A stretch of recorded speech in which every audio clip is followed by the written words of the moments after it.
नमस्कार मित्रांनो. शाहू महाराजांचा संबंध कामगार चळवळीशी आला.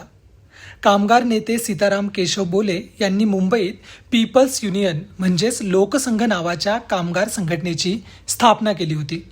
महाराज या संघटनेचे आश्रयदाते होते. कामगाराच्या परिषदांना महाराज हजर राहत.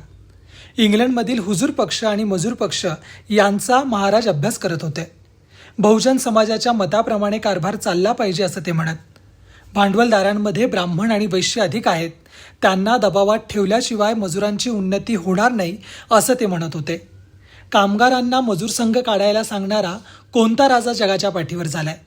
एकमेव राजर्षी शाहू महाराज आहेत, ज्यांनी कामगारांच्या न्याय हक्कासाठी शक्य ती सगळी मदत केली.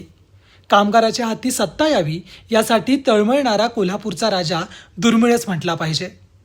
कामगारांना त्यांचे हक्क मिळवून देणे हे महात्मा फुले आणि नारायण मेघाजी लोखंडे यांचं कार्य शाहू महाराजांनी पुढे उत्तमपणे चालवलं असं म्हणता येईल.